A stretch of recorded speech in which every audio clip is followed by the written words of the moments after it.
ओम जय जय जय नमोस्तु नमोस्तु नमोस्तु नमो वर्यन्ताणं नमो सीताणं नमो आर्याणं नमो वज्रायणं नमो लोई सवेसाहनं ओंकारं बिंदु संयुक्तं ध्यायति योगिनः कामदं मोक्षं च ओंकाराय नमो नमः अविरक्षकधनु प्रक्षाल्य सकलभूतलमलकलङ्का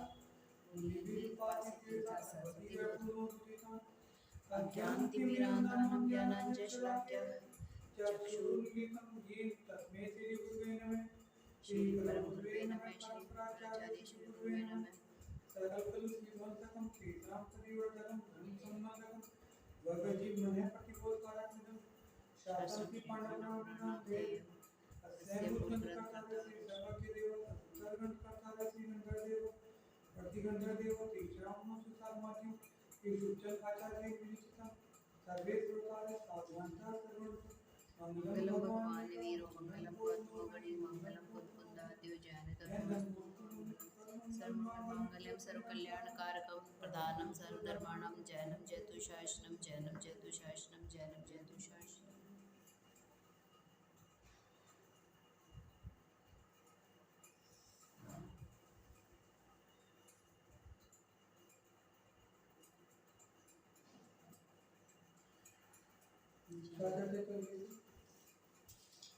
निशान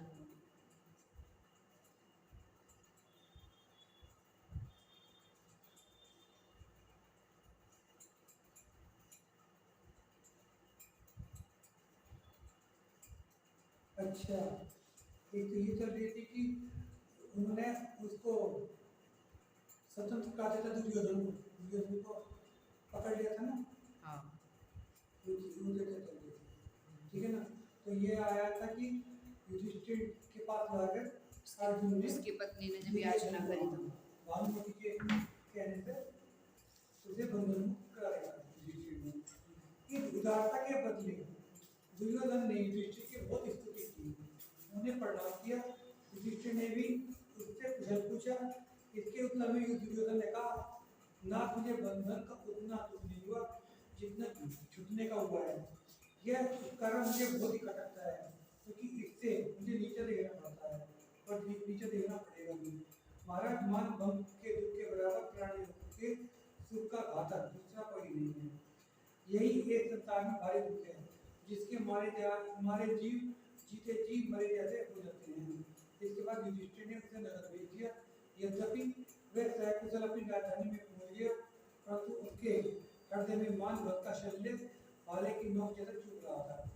अतः उसके मन में सोचा, ये मेरा जन्म मनुष्य जन्म क्षण भर में ही व्यर्थ हो गया। कहा तो मैं कौरवों का स्वामी और कहा मेरे उन्नत विचार, परंतु यह सब बातें मुझे रण छोड़कर पददलित कर दी। मेरा सब कुछ मैं धूल में मिल गया। मुझे जितना घर में पकड़े जाने का दुख नहीं है, अर्जुन के छुड़ाने का जो दुख है। नहीं मालूम प्राणों के हरने वाले मेरे इस दारुण दुख को कौन निवारण करेगा। मुझे विश्वास है, जो कोई महापुरुष इन तेजस्वी पांडवों को यमालय पहुंचाएगा, वही महाभाग मेरे इस पराभव रूपी शल्य को मिटा सकेगा। उसने पुकार कर कहा कि क्या संसार में कोई ऐसा पुरुष है जो मेरे दुख को दूर करे। मैं उसे अपना आधार दे दूंगा। यह सुनकर बुद्धिशाली कनक ध्वजा राजा ने कहा, महाराज, मैं विचार जाकर कहता हूँ कि मैं आज से 7वें दिन पांडवों का काम समाप्त कर दूंगा। यदि न करूँ तो प्रतिज्ञा करता हूँ कि मैं अपने आप को अग्निदेव की भेंट कर दूंगा। इसके बाद बुद्धि वहां से निकला और वन में विश्व के यहाँ पर आश्रम से वहां पहुंचा, पर वहां उद्यत कृत्या विद्या को काटने लगा और होम आदि विधि करने लगा। जब इसकी बात खबर नरक जी को हुई, तब वे उसी समय पांडवों के पास आए और उनके हित की वांछा से मधुर शब्द में बोले, आज से 7वें दिन कृत्या विद्या के प्रभाव से दुरात्मा कनक ध्वज उनको मारना चाहता है, तो इसलिए वह कृत्या विद्या को मन में साफ लाए। नारद के वचन को सुनकर पवित्र बुद्धि धर्मात्मा युधिष्ठिर ने अपनी सारी इच्छाओं को एकदम रोक दिया और वह मेरुव्रत निश्चल होकर धर्म ध्यान करने लगे। उन्होंने परिग्रह से ममता छोड़कर नाक के के विभाग में दृष्टि जमाई, वह संसार से एकदम विमुख होकर उदासीन हो गए और उन्होंने अपने मन पर पूरा अधिकार जमा लिया। पर आत्म स्वरूप की चिंतना से में ऐसे उलझे कि वे सब ओर से मन को छोड़कर आत्मा में लीन हो गई। उन्होंने अपने भाइयों से कहा, भ्रातृगण, जन्म ही एक ऐसी वस्तु है जिसके प्रभाव से प्राणियों के सभी मनोरथ गुजरते हैं। अतः आप लोग भी मनोरथ की सिद्धि के लिए एक धर्म का ही अद्वितीय शरण ग्रहण करें। देखिए, जिस धर्म को परलोक के लिए शुभ अशुभ सभी सेवन करते हैं और करते थे और सदाकाल सेवन करते रहेंगे, वह धर्म विश्वास रखो कि अवश्य ही तुम्हारे विघ्नों को दूर करेगा, तुम्हें सब तरह का सुख देगा। मेरा तो यही विश्वास है, धर्म के अलावा जीवों को कोई और ऐसा नहीं है जो सुखी करे या सुख दे। इस धर्म के प्रभाव से आपत्ति भी पुरुषों के लिए संपत्ति रूप हो जाती है और सदा सुख देती है। कोई नहीं जानता कि कृष्ण के सूर्य की किरणें भी वर्षों में फल फूल रूपी जैसी रिद्धियां उत्पन्न करती हैं। इस प्रकार युधिष्ठिर के धर्म की प्रशंसा कर रहे थे। इसी समय अपने आसन के कंपित होने से एक अवधिजाली देव ने को पांडवों के इस उपद्रव की खबर लगी। वह उसी समय वहां आया और बोला, मैं नष्ट होते हुए पांडवों के कुल की रक्षा करूंगा, उन्हें तिल मात्र का भी दुख न होने दूंगा। इसके बाद वह प्रकट होकर पांडवों से बोला कि तुम लोग निश्चिंत होकर मेरे स्थान पर क्यों ठहरे हो? क्या तुम लोग मेरे महात्म्य को नहीं जानते? और क्या पहले कभी तुमने सुना ही है?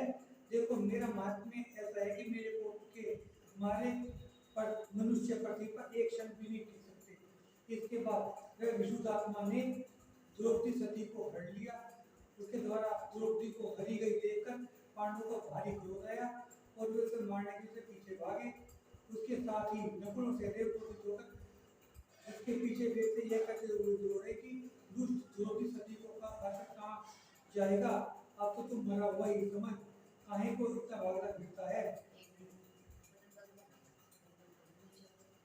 निश्चय समझ कि अब तुझे जीवित नहीं छोड़ेगी। इसके बाद पांचाली सहित जहां जहां वह भागता गया, नकुल सहदेव भी वहीं उसके पीछे पीछे भाग गए। भागते भागते दोनों भाई एक निर्जन वन में आ गए। उन्हें भी आपकी पीड़ा हो रही थी। वे जल की खोज में उस वन में इधर उधर घूमने लगे। इतने में एक और देव का निर्माण किया हुआ तालाब दिखाई पड़ा, जो जल की कमलों से व्याप्त था, कमलों से भरपूर था। उसको देखकर वे पवित्र आत्मा दोनों भाई पानी पीने के लिए उस पर गए। और मुझे ऐसा लग रहा है कि वो कोई वाला है जो यक्ष वाला हमने अपने कोर्स किताबों में पढ़ा है। उस तालाब का एक यक्ष स्वामी था, वो क्वेश्चन पूछता है ना, उसका पानी पीने के साथ ही वे कितने मूर्छित हो गए। जैसे विषैले पानी को पीकर मनुष्य बुद्ध रहित हो जाते हैं। काफी देर तक वापिस ने लोग मिलकर अर्जुन दुखित होकर बोले, हाय मेरे प्यारे भाई, कहाँ चले गए? उन्हें अतिशय भीड़ उठकर आ जाना चाहिए था। कितना काल बीत गया, वे वापिस नहीं आए, न जाने वे कहाँ चले गए। इतने में मनुष्य ने आकर जो उनकी हालत हुई थी, वे पाईगारी अर्जुन को कह सुनाई। सुनकर धनंजय एक क्षण भी वहां नहीं ठहरा। वह युधिष्ठिर को प्रणाम करके अतिशीघ्र ही उन्हें देखने के लिए निकला। थोड़ी देर में उसी तालाब पर पहुंचा जहाँ पर दोनों भाई मूर्छित पड़े हुए थे। उस तालाब के किनारे मरे हुए भाई भांति बेहोश पड़े हुए भाइयों को देखो क्या भारी विषाद हुआ। वह शोक के साथ खाकर डूब गया। उसका मुख मलिन होकर मुरझा गया। उसकी आंखों से आंसू की धारा बह निकली। आखिरकार उसका धीरज टूट गया। वह अतीब कातर होकर विलाप करने लगा कि हाय, ये कौन है? जो क्या आकाश से पृथ्वी पर सूर्य और चांदी तो नहीं आ पड़े, या महायुद्ध के समय युधिष्ठिर की दोनों भुजाएं भग्न होकर तो नहीं गिरी? देखो ये कैसी हालत में पड़े हुए हैं।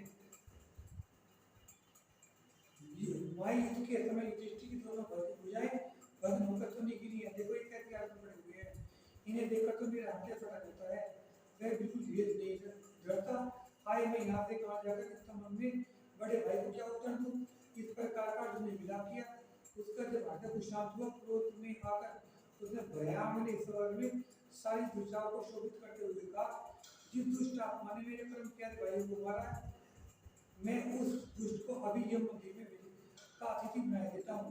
युधिष्ठिर की इस विषय को सुनकर साक्षात धर्मपुर को निर्भय को उस देव ने जैसे कोई शत्रु से कहता है, वैसे छिपे छिपा तुमने कहा कि वीर पाठ तुम्हारे दोनों भाइयों को सच कहता हूँ, मैंने ही मारा है। और मैं तुमसे भी कहता हूँ, यदि तुम्हें बल हो तो तुम मेरा एक कहना करके देखो, थोड़ी देर में अपने क्रोध को छोड़ दो और अपनी प्रिया बुझाने के लिए तालाब से थोड़ा पानी पीकर देखो। देव की ऐसी आश्चर्यपूर्ण बातें सुनकर क्रोध में भूल अर्जुन ने भी उस तालाब का पानी पी लिया और थोड़ी देर में मैं भी विशाले जल से बेसुध होकर चक्कर खाकर जमीन पर गिर पड़ा।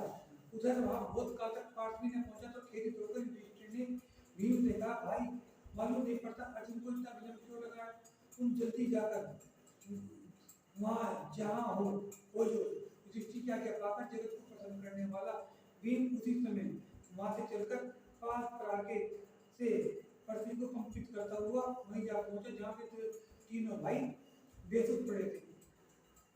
भीम उनकी मृतक जैसी दशा देखकर बड़ा दुखी हुआ और विलाप करने लगा।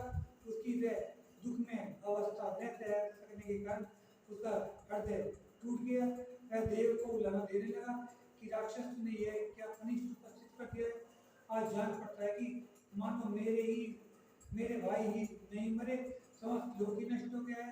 अब तू ही बता, इन्हें छोड़कर हम कहाँ जाएं, कहाँ रहें, किसकी बातें करें, और कहीं इन प्यारे सहोदरों को देखो। इस प्रकार का विलाप करता हुआ महाबट भीम दुख के मारे मूर्छित होकर पृथ्वी की गोद में लेट गया, जैसे कि काट दिया गया पेड़ किसी अमीन होकर जमीन पर गिर पड़ता है। इसके बाद जब ठंडी हवा के स्पर्श से कुछ सचेत हुआ, उसका चकित की भांति सभी दिशाओं को देखने लगा और बोला, जिस दुष्ट ने मेरे इन परम प्यारे भाइयों के प्राण लिए हैं, यदि मैं उनको देख पाता तो मैं उन्हें न छोड़ता, अपने हाथों के बल जैसे प्रहार से गत प्राण कर दिशाओं की बलि चढ़ा देता। भीम के गर्भ वचनों को सुनकर आकाश में ठहरा हुआ वह देव बोला, सुनिए, आप चाहे अपने मुंह मियाँ बिट्टू भले ही बने, पर मैं तो उसी निरंकुश शक्ति वाला मानूंगा जो निर्भय होकर मेरे तालाब का पानी पिएगा। देव के कहने के साथ ही भीम तालाब पर गया, उसे निर्भय होकर स्नान कर उसका पानी पिया। इसके बाद जो ही महाबली बाहर आकर बैठा, उसे भी उसी समय मूर्छा आ गई और वह भी एकदम बेहोश हो गया। आखिर अन्य भाइयों की भांति वह भी पृथ्वी की गोद में लेट जाना पड़ा। सच है, बड़े बड़े महात्मा भी अपने ऊपर आने वाले अनिष्टों को नहीं जान पाते। उधर जब बहुत समय बीत गया, भीम भी पीछे न लौटा, तब युधिष्ठिर को बड़ी चिंता घेरी। उसका मुंह फीका पड़ गया और मन ही मन सोचने लगा, कितना समय बीत गया, अब तक कोई बंधुगण पीछे नहीं आए, मालूम नहीं क्या हुआ, जाकर देखो क्यों नहीं आए। इसके बाद वे उठे वन की ओर देखते हुए पहुंचे।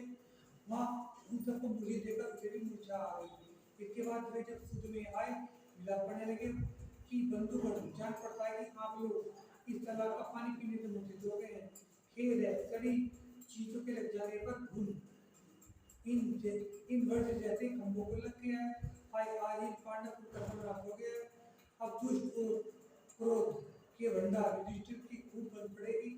वह सारे राज्य को हरीश्वर बनकर मन की मुराद पूरी कर लेगा। उस दुष्ट के अन्याय को रोकने वाला कोई नहीं रह गया। जब उस दुष्ट को क्रोध हुए योद्धाओं ने युद्ध में बांध लिया था, तब देव के हाथ से मैंने उसे छुड़ाया था, उसे मारने नहीं दिया था, परंतु भाई उसी देव ने अब मेरे प्यारे भाई को मार डाला है। मुझ में उस देश को भी हतप्रभ करने की शक्ति है। उसी का फल यह था कि मैंने उसी समय उन मतों के हाथों से कौरवों को मौत के मुंह से बचा लिया था, परंतु उस दुष्ट देव को भय न लगा, उसे मेरे साथ ऐसा व्यवहार किया। देव के प्रति यह उलाहना सुनकर देव बोला, धर्मराज, तुम्हारे इस प्रचंड धनुषधारी बांधों को मैंने ही अपने प्रभाव से इस अवस्था में पहुंचाया है, इसमें तनिक संदेह नहीं। तुम भी मेरी एक बात सुनो, वह यह कि यदि तुम कुछ शक्ति रखते हो तो इस तालाब का पानी पियो, अन्यथा अपनी शक्ति का व्यर्थ अभिमान क्यों करती हो, क्यों मेंढक जैसे गरजती हो, तुम्हारी इस टट से कुछ काम नहीं चलेगा, कुछ करके दिखाना पड़ेगा। देव की ऐसी आश्चर्य में पड़ने वाली बात सुनकर प्रभु पवित्र मना और धर्म बुद्धि युधिष्ठिर ने चढ़ते तालाब में घुसे और उन्होंने निडर होकर उसका पानी पिया। और थोड़ी देर के बाद वे भी अन्य भाइयों की तरह विष पीने वाले पुरुष की तरह वहां धराशायी हुए। आय धिक्कार है उस देव की दुष्ट चेष्टा को, जिसने ऐसे धर्म बुद्धि धर्म के अवतारों को भी ऐसी शोचनीय स्थिति कर दी। उधर कनक ध्वज के मत विधान के से ताकविधि करते विद्या सिद्ध हो गई। उसके पास आकर आज्ञा मांगने लगी। कनक ध्वज ने कहा कि यदि तुम्हारी शक्ति अतुल और विपुल है तो तुम अति शीघ्र जाकर पांडवों का सर्वनाश कर दो। उसके इस आदेश को पाकर क्रोध में लाल होकर वह चली आई और वह वहां पहुंची जहाँ पांडव मूर्छित हो मरे से पड़े थे। इसी समय धर्मदेव शोकातुर भील का रूप बनाकर वहां आया। उन्होंने इधर उधर लौट कर देखने लगा। जब उन्हें निश्चय से मरा जानकर वह विद्या बोली, मुझे पांडवों को मारने के लिए कनक ध्वज राजा ने भेजा था, परंतु मैंने यहाँ कर उस जंगल देश में इस स्वामी को अपने आप ही मरा पाया। वीरराज कहो अब मैं क्या करूं? विद्या के इन वचनों को सुनकर भील ने कहा, वह दुष्ट इतना नीच है, तुम जाकर से हताश कनक ध्वज को ही यमालय भेज दो। भील की यह सलाह उसे ठीक जच गई। वह उसी समय उस विफल मनोरथ को मारने के लिए वहां पहुंची और उस पापी के सिर पर पड़कर उसे सर्वनाश कर दिया। जैसे अति कठोर वज्र प्रहार पर्वत का चकनाचूर कर देता है, इसी प्रकार के कृत्य को पूरा करके कृत्या अपने स्थान चली गई। मतलब देव ने उन्हें बेहोश इसीलिए गया था जिससे वो अगर देवी आएगी तो उसे मरा हुआ समझ के छोड़ के चली जाएगी और फिर उससे उसी परम ध्वज को ही मरवा देगी। हाँ, इसलिए हुआ था। इसके बाद उसने उन पांडवों को अमृत की बूंदों के द्वारा सींचा और सोने से उठ बैठने भांति पूरा अपना सचेत कर दिया। उसी समय युधिष्ठिर ने उससे पूछा, शुभ कर्म के जैसे हमारे उपकारी तुम कौन हो? देव ने कहा, धर्मात्मा धर्मराज, मैं तो धर्म इनका प्रीति पात्र एक देव हूँ। तुमने अभी जो विशुद्ध धर्म की आराधना की थी उसी के प्रभाव से अवधि ज्ञान द्वारा तुम्हारे भावी उपसर्ग को जानकर उसे दूर करने के लिए मैं आया हूँ। मैंने यहाँ आकर वज्र पाप के जैसी कृत्या विद्या के वारण किया जो तुम्हारा सर्वनाश करने के लिए कनक ध्वज ने की भेजी हुई यहाँ आई थी। मैंने सारी बातें जानकर उसे ऐसी सम्मति दी कि जिससे उसने जाकर कनक ध्वज को ही भस्म कर दिया। यह सब वृतांत कहकर पार्थ को द्रौपदी रोककर और उसके चरण कमल को नमस्कार करके वह धर्मदेव अपने स्थान चला गया। उसके बाद वहां से चलकर वह पांडव मेघदल आए। वहां का स्वामी सिंह राजा बहुत प्रसिद्ध था। उसकी रानी का नाम कंचना प्रभा था। वह वास्तव में कंचन जैसी आभा वाली थी। सच पूछो तो इसी कारण उसका नाम कंचनाभा पड़ गया था। सिंह और कंचनाभा की एक पुत्री थी जो रूप सौंदर्य संपन्न थी। उसका नाम कनक मेघला था। वह इनकी रानी जैसी थी। सबको वह बड़ी प्यारी थी। बड़े भाई की आज्ञा से राजा की दी हुई राजकन्या का भीम से प्राण ग्रहण हुआ। इसके बाद पांडव बहुत दिनों तक नहीं रहे। उन्होंने कौशल देव को खूब देखा। बाद में वहां से चलकर वे धीरे धीरे रामगिरी पर्वत पर आ गए। वहां से घूमते हुए वे सुंदर विराट नगर में पहुंचे। वहां आकर उन्होंने विचार किया कि पूरे 12 वर्ष तो वन में बीत गए। 12 वर्ष बीत चुके उनके। अब 1 वर्ष हो रहे जो अधिक मास का है, यानी कि 13 महीने होंगे, लीप ईयर पड़ रहा। अतः 1 वर्ष वेद बदलकर छिपे यहीं रहकर बिताना चाहिए। यह निश्चय के अनुसार युधिष्ठिर ने कहा, मैं धर्मोपदेश करने वाला पुरोहित बनूंगा। युधिष्ठिर तो पुरोहित है। भीम ने कहा, मैं भोजन पकाने वाला रसोइया बनूंगा। सनातन धर्म में भी ये पढ़ने मिलता है। अर्जुन ने कहा कि मैं नाटक की नायिका बनूंगा। ये पढ़ने मिलता। और नकुलसहदेव का अभिप्राय था कि वे पशुओं को चावल वगैरह डालने के लिए उत्तम नृत्य करना सिखाऊंगा और साड़ी और चोली पहनकर करूंगा। अपना नाम रखूंगा बहनीला। नकुल ने कहा मैं घोड़ों की रक्षा करूंगा, और धीर चित्त सहदेव ने कहा मैं धनधान्य की रक्षा करने वाला गोधन की रक्षा करूंगा। ये प्रारंभ है। द्रौपदी ने भी कहा कि मैं उत्तम माला गूंथने वाली मालिनी बनूंगी। द्रौपदी भी है ना साथ में। इस प्रकार ये सारी बातें ध्यान में रखकर उन्होंने अपना अपना वेश बदला और मैले कपड़े पहनकर कपट वेश से राजमंदिर में गए। राजमंदिर देखने में बड़ा सुंदर और आनंद देने वाला था। वहां का राजा विराट था, विराट की विराट, और विराट की जो लड़की थी पुत्री थी उत्तरा, उत्तरा से अभिमन्यु का विवाह हुआ। उत्तरा को ये नृत्य सिखाएंगे अर्जुन। उसने शत्रु समूह का दमन कर बहुत से राजाओं को नमा दिया था।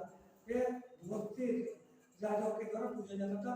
पांडव उसके पास गए, उन्होंने भी उसका यथा योग्य आदर किया और बाद में इच्छा जानकर उन्हें योग्य कार्यों में नियुक्त कर दिया। वे भी उस चतुर और न्याय मार्गगामी राजा को अपने अपने कार्य से प्रसन्न करते हुए कुशलता से काल बिताने लगे। इसी प्रकार 12 महीने बीत गए। उधर पांचाली में भी विराट की रानी सुदर्शना को खुश कर अपना समय सुख से पूरा किया। द्रौपदी पर इसके जो रानी है ना, रानी के भाई की पूरी निगाह है और भीमसम हो गई। रानी का जो भाई चूली का नाम की पुरी के राजा का नाम चूलिक था। उसकी पिता का नाम विचका था। उसके नेत्र खिले हुए कमल जैसे मनोहर थे। चूलिक और विचका के कीचक आदि 100 पुत्र थे। ये सभी गुणी थे और विराट के साले थे। ना विराट के साले यानी उसकी बहन के भाई, उसकी पत्नी के भाई है ना, वही वाली बात। अतः इसी बीच एक समय कीचक अपनी बहन के पास विराट ने आया। आगे नहीं कहानी। उसने रूप सौंदर्य की खान द्रौपदी को देखा। वह उसे इंद्र की इंद्राणी जैसी या लक्ष्मी जैसी दिख पड़ रही थी। उसे देखते उस पर उसका जी जान निछावर हो गया और उसे सारा खाना पीना सोना उठना बैठना कुछ नहीं सोने लगा। वह इन सभी कामों से उदासीन हो गया। उसको दिन रात एक ही माँ द्रौपदी की रट रहने लगी। वह हमेशा द्रौपदी के मीठे आलाप सुनना चाहता था, उसी के अनोखे रूप को देखना चाहता था, उसी को स्पर्श करना चाहता, उसी के मुंह की सुगंध को सुनना चाहता था। सच तो यह है कि द्रौपदी के सिवाय उसे कुछ नहीं पाता था। जहाँ द्रौपदी जाती थी उसके पीछे पीछे जाता और काम में अंधा होकर उसके चाटुकरे करने को की बातें करने का यत्न करता। उसकी यह हालत एक बार पार्थ पत्नी ने उसे खूब बैठा। पार्थ पत्नी मतलब द्रौपदी ने उसे खूब बैठा, उससे अति कटु शब्दों में कहा कि कीचक, ये सब बातें तुम्हें शोभा देती थी। देखो सोचो, कुछ विवेक से काम लो तो तुम्हें जान पड़ेगा कि ये व्यवहार कितना अनुचित है, नीचे निंदनीय है और नीचों के जैसा है। परंतु इतने पर भी वे खुशामदी चाटुकार वाक्यों से बाज नहीं आया। तब द्रौपदी को बड़ा क्रोध आया। उसने अतिशय कठोर शब्दों में यूं कहना आरंभ किया कि कीचक, पर स्त्री लंपट कीचक, तू मुझे अकेली मत समझ।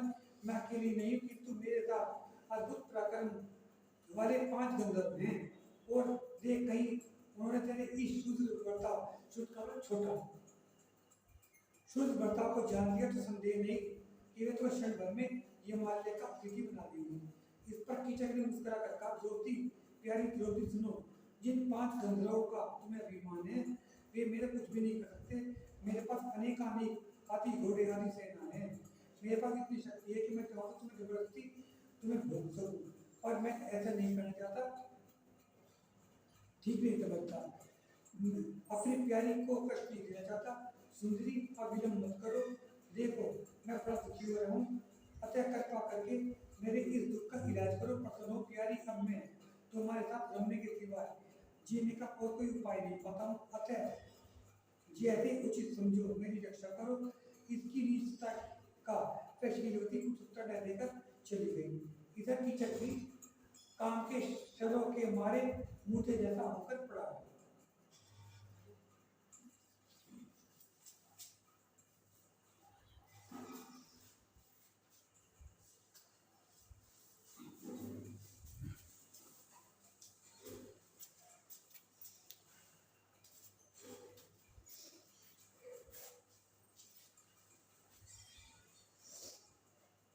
इसके बाद एक समय किसी एक शून्य मकान में एक दुष्ट ने द्रौपदी का हाथ पकड़ लिया और उससे बोला कि देवी, बस तुम मुझे सुखी करो, मैं मरा जा रहा हूँ। यह देख द्रौपदी भारी आपत्ति में फंस गई।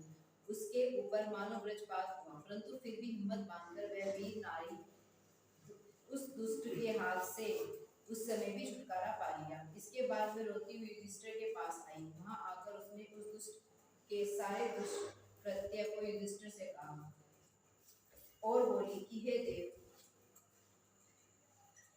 ऐसी विषम अवस्था में भी जो मैंने आपके प्रभाव से अपने शील रत्न को बचा पाया है, यह मेरे लिए बड़े सौभाग्य की बात है। द्रौपदी की इन बातों को सुनते ही युधिष्ठिर की क्रोध की भौहें चढ़ गई और उसने कहा कि हाय, जहाँ राजा भी इतना दुराचारी है, वहाँ की प्रजा के दुराचार का तो फिर ठिकाना नहीं गया। विद्वानों ने ठीक ही कहा है, जैसा राजा होता है वैसी ही प्रजा होती है। राजा धर्मात्मा हो तो प्रजा भी धर्मात्मा होती है, और राजा पापी हो तो प्रजा भी पापी होती है। तात्पर्य यह है कि जैसा राजा होगा वैसी ही प्रजा भी होगी, क्योंकि प्रजा राजा की नकल करती है। इसके बाद उन्होंने घबराई हुई द्रौपदी की साहस बढ़ाया और कहा कि सुशीले, तुम बड़ी वीर नारी हो जो तुमने स्वयं शील की रक्षा की। तुम अब कुछ भी चिंता भय ना करो। क्या तुम्हें मालूम नहीं है कि शील संपत्ति के बल से ही सीता की देवताओं ने पूजा की थी? मंदोदरी, मदन मंजूषा आदि की भी इसी के द्वारा इतनी प्रतिष्ठा हुई। तुम सच करके मानो कि संसार में स्त्रियों की शोभा शील से ही होती है। ये शील ऐसी कला है कि इसके होते हुए जीवों में और गुण स्वयं आ जाते हैं। इसी से जीवों को सब संपत्ति मिलती है। सच पूछो तो संसार में शील के सिवा कोई उत्तम पदार्थ नहीं है, ना हुआ है और ना ही होगा। इस समय अर्जुन भी वही द्रौपदी की दुख भरी बातों को सुन रहा था। उसकी ऐसी अवस्था को ना सह सकने के कारण उसको बड़ा क्रोध आया और वह सिंह की तरह गरज कर उठा, परंतु उसे युधिष्ठिर ने यह कहकर रोक दिया कि अभी कुछ दिन ठहरो, बाद में जो भी जी में आए वह करना। धीरे धीरे सूरज अस्त हुआ और रात का आगमन हुआ। इस समय द्रौपदी नेत्रों से आंसू भरे हुए युधिष्ठिर के पास से भीम के पास गई और लज्जा से खिन्न हो बोली कि आप जैसे महाबली के रहते यह नीच कीचक दुष्ट मेरी ऐसी बुरी हालत करे, इसमें अधिक और क्या लज्जा की बात हो सकती है। यह सुनते ही हाथी की सूंड जैसी मजबूत भुजा वाले उस वीर ने कहा कि भ्रात जय कहो, उस दुष्ट ने तुम्हें क्या दुख दिए है? उस दुष्ट का तिरस्कार करके मैं उसे अभी यमालय भेज सकता हूँ। बोलो क्या चाहती हो? तुम्हारा तिरस्कार मैं नहीं सह सकता। इस पर पांचाली ने कहा कि महाभाग सिंह जैसे पराक्रमी आपके रहते मुझे दुख तो दे ही कौन सकता है, परंतु मुझे अपने इस अपमान का बड़ा ही दुख है कि दुष्ट कीचक ने मेरा हाथ पकड़ लिया और मुझसे अपनी नीच वासना प्रकट की। आप मेरे इसी अपमान का बदला लीजिए। प्रभु, मुझे बड़ा दुख हो रहा है। देखिए, उसके कर स्पर्श से मेरा शरीर अब तक भी थर थर कांप रहा है। यह सुनते ही भीम दावानल की भांति क्रोध से लाल उठा और कीचक को मार डालने के लिए तैयार होकर उसने कहा कि सती, इसके लिए एक उपाय करो। वह यह है कि तुम जाकर उससे दूसरे दिन रात में वन में आने के लिए संकेत कराओ, पर इस बात का ध्यान रखना कि वह जगह ऐसी हो जहाँ की मनुष्यों का संचार ना हो।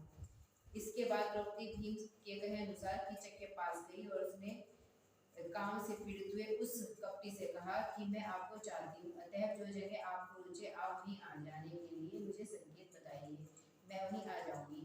द्रौपदी के इन वचनों को सुनकर अतिरिक्त प्रसन्न कीचक ने कहा कि मानिनी, तुम शाम के समय नाट्यशाला में आना, वहां मैं तुम्हारी सब इच्छा की पूर्ति कर सकूंगा। इसके बाद द्रौपदी भीम के पास आई और उसने भीम से उस दुष्ट की कई सारी बातें कह दी। द्रौपदी की बातों को सुनकर हर्ष के साथ शाम के समय सौभाग्य और स्फूर्तिशाली भीम ने पैरों में नुपुर पहने, कमर में करधौली, हाथों में सुंदर कंकड़ और हृदय में हार पहना, कानों में कुंडल पहने और मस्तक में तिलक लगाया, नेत्रों में काजल लगाया और सिर पर दीप्तिशाली चूड़ामणि गूंथा। इस प्रकार दिव्य वस्त्राभूषण आदि के द्वारा उसने अपने को खूबी अलंकृत किया। वह बिल्कुल ही सीमंतनी सौभाग्यवती स्त्री के जैसा ही बन गया। उसको देखकर ऐसा भ्रम होता था कि वह रति है या इंद्राणी, अथवा अथवा पृथ्वी पर अवतरित हुई लक्ष्मी ही है। इस प्रकार लोगों को भ्रम पैदा करता हुआ भीम झपाटे के साथ संकेत स्थान पर पहुंचा। निर्भय भीम वहां क्षण भर ही बैठा ही था कि उधर से द्रौपदी पर निछावर हुआ काम से जर्जरित हृदय दुष्ट कीचक भी वहां आ गया। उसके हृदय में राग और उत्कंठता और गाढ़ा अंधेरा इतना व्याप्त हो रहा था कि उसके मारे उसे उस समय कुछ भी भान ना हुआ। उसने उसे सचमुच ही द्रौपदी समझा, अतः वह उसकी ओर बढ़ा और उसने उसका हाथ पकड़ा। जैसे इसके बाद ही वह हाथ की कठोरता का अनुभव कर बड़े सोच विचार में पड़ गया। उसे जान पड़ा कि वह द्रौपदी नहीं है, किंतु कुछ छल है और कोई दुष्ट धूर्त ही इस द्रौपदी के वेश में आया है। देखूं आगे क्या होता है। एक बात और याद पड़ती है कि एक समय नैमित्तिक ने कहा था कि कीचक की मृत्यु महाबली भीम के हाथ से होगी। यह जान पड़ता है कि उसका कहना बिल्कुल ही सच्चा है। यह सोच करके उसने अपना हाथ उसके हाथ से छुड़ाने का यत्न किया, पर वह उसे नहीं छुड़ा सका। फिर क्या था, वे दोनों हाथ पैरों के प्रहारों द्वारा निर्दयता पूर्वक परस्पर युद्ध करने लगे। क्रोध के मारे उसकी आंखें लाल हो गई। वे अपने अपने होंठ और दांत पीसने लगी। पसीने की बूंदों से उनका शरीर चमकने लगा। इस समय उन दोनों का इतना भयंकर युद्ध हुआ कि उसे देखकर डरपोक कायरों के प्राण पखेरु ही उड़ जाने लगे। अंत में भीम ने हुंकार नाद करके कीचक की छाती पे एक वज्र के आघात जैसा हाथ का ऐसा प्रहार किया कि वह धड़ाम से पृथ्वी पर गिर गया और उसके शरीर की सब हड्डियां चटक गई। इसके सिवा भीम ने उसकी छाती में एक ऐसी लात लगाई कि जिससे उसकी सांस रुक गई और फिर उसे एक शब्द बोलना भी कठिन हो गया। उसका कंठ रुक गया। उसकी छाती पर पांव देकर भीम ने उससे कहा कि दुष्ट अनिष्टकारी पर स्त्रीरत नीच देख, यह सच पर स्त्री लंपटता का ही दोष है। इसके बाद भीम ने उसे बड़ी निष्ठुरता से पीस कर कहा कि तू अब कहाँ जाएगा, मैं तुझे कभी जीता ना छोड़ूंगा। इतने पर भी भीम को संतोष न हुआ, सो उसने दुष्ट की छाती में एक और ऐसी लात जमाई की जिससे उसका एक क्षण भर में ही काम तमाम हो गया, वह मर गया। इसके बाद द्रौपदी ने राज मंदिर में जाकर समाचार दिया कि आज गंधर्वों के कीचक को मार डाला है, जिसे सुनकर विराट बड़ा भयभीत हुआ। यह समाचार जो ही कीचक के सेवकों के कानों में पड़ा, तभी वे दौड़े हुए उस नृत्यशाला में आए। उस समय वह हजारों जनों से व्याप्त हो रही थी। उन्होंने वहां आकर कीचक को मरा हुआ पाया। वह वहां मृत्यु की गोद में अचेत पड़ा था। जान पड़ता था मानो उसे देव ने ही मार डाला है। उन्हें जब यह जान पड़ा कि उसे गंधर्व ने मारा है, तब वे महाभट्ट बड़े लज्जित हुए और उन्होंने परस्पर सलाह कर यह निश्चय किया कि चुपचाप इसी समय गंधर्व सहित उसे दग्ध कर देना चाहिए। सवेरा होने पर यदि ये समाचार लोगों में फैल गया तो भारी हंसी होगी। इसके बाद वे वहां पहुंचे जहाँ की सौभाग्यवती पांचाली थी। उन्होंने जबरदस्ती उसका हाथ पकड़ उसे बाहर निकाला। द्रौपदी भय से चिल्लाती, आंसू बहाती और गंधर्व को पुकारती हुई निकली। द्रौपदी का यह हाहाकार शब्द जो कि करुणाजनक था, भीम के कानों में जाकर पड़ा। उसे सुनते ही भीम को इतना क्रोध आया कि वह उसी वक्त कोट की दीवार लांघकर बाल बिखरे हुए एक वृक्ष को उखाड़ हाथ में लेकर वायु के वेग की भांति अति शीघ्र दौड़ा। उसे देखकर लोगों को ऐसा भ्रम होता था कि क्या राक्षस है जो कि देखते ही देखते सब नष्ट किए देता है, या सबको एकदम ग्रस लेने के लिए जबरदस्त काल ही आ पहुंचा है।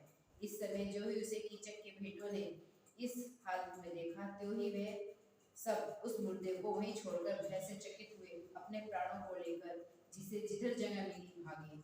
परंतु किलकारियां मारते हुए यम के जैसे भीम ने तब भी उनका पीछा न छोड़ा। वह उनके पीछे भाग ही गया जैसे कोई मतवाला हाथी लोगों के पीछे पड़ जाता है और फिर उसका पीछा नहीं छोड़ता। उस वक्त उन भट्टों का यह हाल था कि वे बेचारे भंग हुए, ना तो पीछे को मुड़ते देखते थे और ना कहीं ठहरते ही थे। और है भी यही बात कि मृत्यु से डरा हुआ कोई भी ऐसा नहीं जो फिर स्थिर रह सके। इसके बाद बल से हुए कीचक के 100 भाइयों ने जब कहीं भी कीचक को ना पाया, तब उन्होंने सबसे पूछताछ की और किसी तरह द्रौपदी के द्वारा उसे मरा हुआ जानकर द्रौपदी को ही जलाकर खाक कर देना चाहा। इसके लिए उन्होंने चिता भी रच डाली। यह सब बातें महाबली भीम के कानों में पहुंची। उसका परिणाम ये हुआ हुआ कि उसने उसी वक्त जाकर उन 100 के 100 ही भाइयों को इस चिता पर बलात डालकर जला डाला, जैसे कि कोई एक कांटे को उठाकर आग में फेंक जला देता है। इस प्रकार द्रौपदी की रक्षा कर भीम ने स्नान वगैरह से उसे पवित्र किया।